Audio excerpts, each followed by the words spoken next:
We're going to talk about complexity. What is it, and what are the implications for leadership?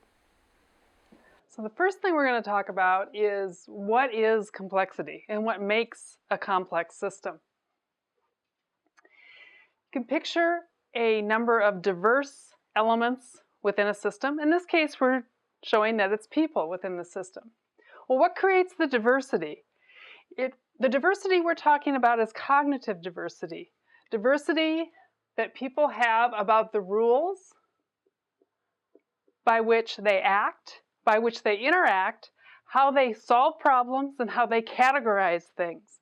Each person in the system has different rules, which makes up diversity within a complex system.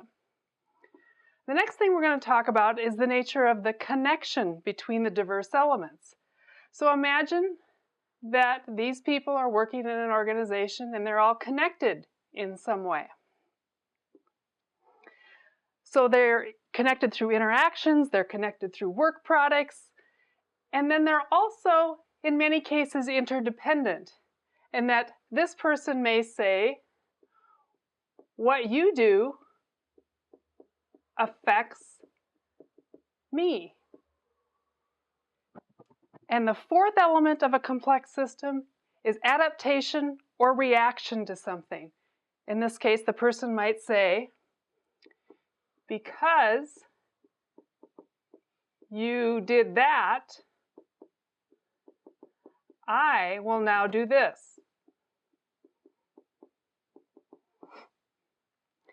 So to make a system complex, you need diversity, connectedness, interdependence, and adaptation and reaction. Well, you might ask, how is complexity different from complicated? Let's take the example of a car. A car has many diverse parts. For example, the engine, the battery, the wheels, the gas tank are all elements or parts of the car. You can say that they're connected. They're also interdependent in that they work together to actually create the function that the car produces. But is it adaptive? If you take the wheels away from a car, will the system adapt and continue to function? It fails that test. So for a car, you have a complicated system in that you have many diverse elements working together, but they don't adapt. Now let's add a driver to the car. So the driver is in the car, operating it. And now what do we have? So in this case, we add a driver.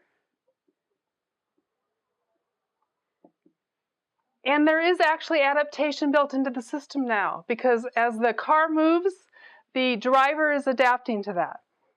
So in here, we've moved into complexity. Now let's take the example of many cars and many drivers on a freeway. So say you multiply the car and the driver by 100, and you even have more complexity as the individual drivers and cars interact and adapt and react to each other on the freeway. What are the implications for leadership? In a complex system, when we look forward, it looks very different than when we look back. As we look forward in time, we notice that there are multiple different paths we can take. In fact, it's almost infinite. Looking back, we can actually understand what did happen. So for example, let's say we started here. Here's today. We can look back and we can understand how did we get to the conditions that created our current system. But looking forward, we could not have predicted that this was the path it was going to take. There are too many variables, and in a complex system, small changes have big effects. So what we need to do is move away from prediction and toward understanding. We need to reduce our need for control and think about how do we influence the system. And finally, we need to give up a little bit on our planning and increase our learning.